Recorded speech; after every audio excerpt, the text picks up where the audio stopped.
Hey, I'm Joel. Thanks for tuning in. I appreciate it. Okay, so the new documentary by Candace Owens. I should start off by saying that I'm a fan of Candace Owens, but this isn't a review of her, so there won't be too much bias.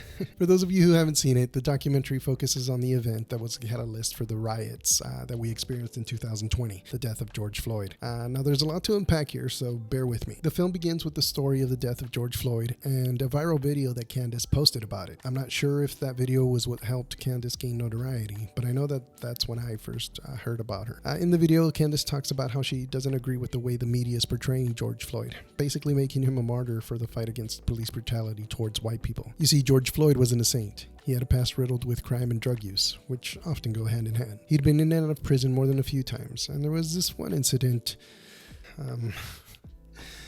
George and some of his buddies broke into a pregnant woman's home and robbed her at gunpoint. George Floyd even pointed a gun at the woman's stomach. It didn't matter that her 7-year-old son was there to watch the whole thing. Anyway, back to Candace's video. The problem with that video was that there was this group by the name of Black Lives Matter. You may have heard of them. They needed a reason to go after the evil police. Black Lives Matter, which I'll call BLM moving forward, latched onto this unfortunate event and rode it all the way to the bank. Helped by their buddies in the media, BLM went full force against Candace and anyone who suggested that the incident was anything but the premeditated murder of George Floyd by a racist white cop. And when I saw the ferocity and fervor with which they tried to convince us, it made me suspicious. When I first saw the video of the arrest of George Floyd, much like everyone else I know, I was horrified. My emotional gut reaction was to blame the police for using excessive force and thinking that Derek Chauvin, the officer who had George Floyd on the ground, should go to prison for the rest of his life for murdering this man. But then my logic kicked in. I noticed BLM and the media going absolutely nuts, claiming that George Floyd was completely innocent, that he did absolutely nothing to contribute to the escalation of the situation, and that Derek Chauvin was nothing but a racist cop who had it out for this man and rushed over to kill him as soon as he heard his name on the radio. You know, life has taught me to be skeptical,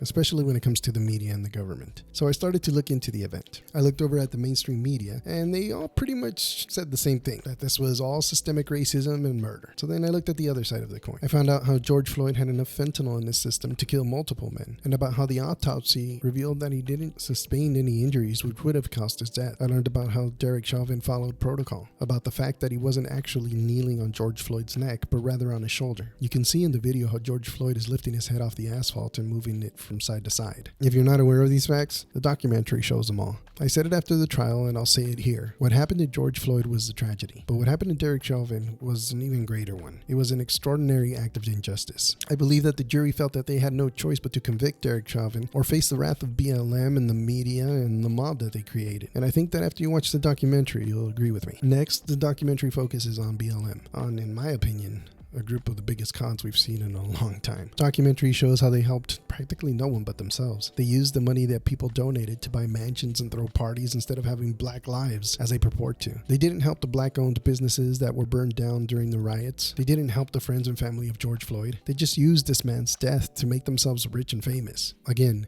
once you watch the documentary, you'll see what I'm talking about. This is a review of the documentary, but I could go into so much more about how the drug and mental health problems in this country are ignored, about how our justice system, as good as it is, needs a lot of work, about how we need police reform and government reform, but most importantly, about how we all need to be more informed. It's our own fault that we can be manipulated so easily by the media, and that we can so easily become a victim of our own justice system, but I'll save that for future videos. So, do I recommend that you watch this documentary? Most certainly. It's well produced, it's thorough, it's unbiased, and it's backed by facts. Candace Owens has spent the time, money, and effort to compile all this information for us so that we can be informed just by sitting in front of a screen. So take advantage, get informed, and maybe next time that this happens and the media and powers that be try to tell you what to think, you'll know better. Thank you for watching this video. If you liked it, please press the like button and share it. And make sure you subscribe and hit the notification bell so that you're notified when I upload new videos. Also, check out Consequential Gear in the links below. The latest design they posted is perfect for this video. I wish that I could have worn the t-shirt for this recording. As always, have an awesome and successful day. See you in the next video. Bye guys.